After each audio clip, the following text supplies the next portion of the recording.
palabras de Luz Marina con tanta forza e tan directas que nos chegan sempre pois moi adentro. Igual que outro día cando estábamos na concentración do último gaseiro cuya entrada ilegal fomos ali a denunciar a compañera Gelines, que é unha loitadora tamén desta causa e unha loitadora de outras moitas causas. A compañera Gelines nos decía: parece que David está gañando a batalla a Goliat. E é certo, parece que lle estamos gañando a batalla. Esa sentencia do Tribunal Supremo, pois así nos veo a decir a razón, como decía antes Luz Marina. Pero eu quería tamén decirlle a Luz Marina que non nos vamos a sentir culpáveis, non nos vamos a sentir culpáveis se pecha esa planta, entre outras cousas porque 58 millóns de euros que cada ano van a parar aos petos deses promotores, especuladores e ladróns poden revertir na comarca para crear riqueza. 58 millóns de euros nosos que se van todos os anos ás más de esas empresas promotoras de Reganosa que non tiveron ningún escrúpulo en poñer en perigo e siguen poñendo en perigo as nosas vidas todos os días. E aparte diso, que non tiveron e siguen tendo ningún escrúpulo en destruir a riqueza da nosa ría, a riqueza marisqueira. Entre nós están algúns dos mariscadores que hai unha semana recibiron unha sentencia condenatoria porque no anos 2007 atreveronse a sair con as súas chalanas para parar unha entrada que agora o Tribunal Supremo confirma que era unha entrada ilegal. Pois ben, estes compañeiros acaban de recibir sentencia condenatoria. Isto é o que non pode ser.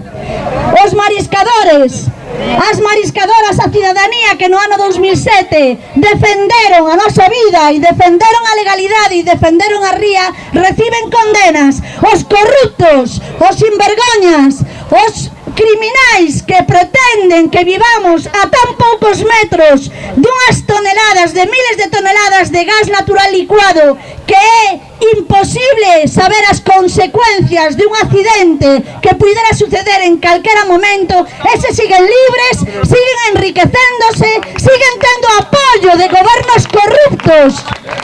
Eso que temos que parar. Por iso non nos vamos a sentir culpables, senón con moito orgullo de continuar en esta loita desde hai moitos anos. Xente que xa non pode estar aquí con nós, como o compañeiro Carmelo, ou, por exemplo, como o compañeiro Tino, outros moitos que nos acompañaron neste camiño até aquí. Pero nós vamos a continuar resistindo contra a Reganosa e cada vez sumando máis vontades.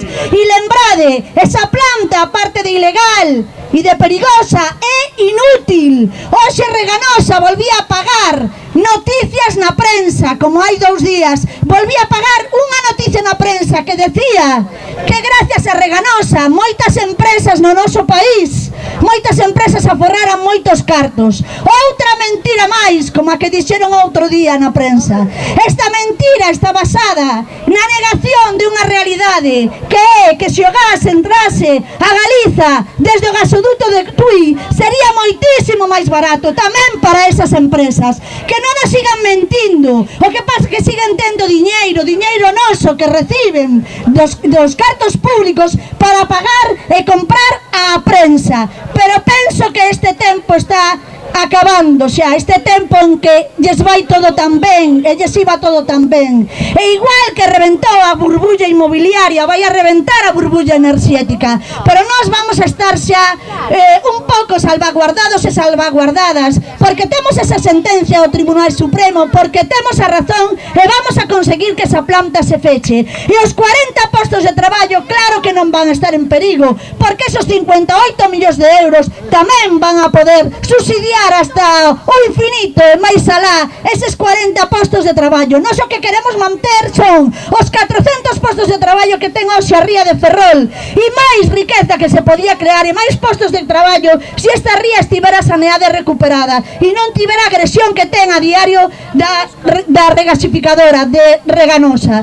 Por lo tanto, moitísimo ánimo, hai que seguir adiante. Eu penso que a loita do Comité Cidadá de Emerxencia é unha loita exemplar Popular é unha loita, eu me sinto moi orgullosa de participar aquí con todos e todas vos, e creo que hoxe, aparte de ser un día festivo, de seguir celebrando esa sentenza que nos favorece, aparte diso, eu creo que un día, pois, para sumar moitas máis vontades, para convencer a máis xente e para seguir con moita atención todas as citas que convoca o comité para seguir loitando e conseguir que efectivamente, xa que os tribunais dixeron que era ilegal, pois hai que executar esa sentencia e hai que exixirlo.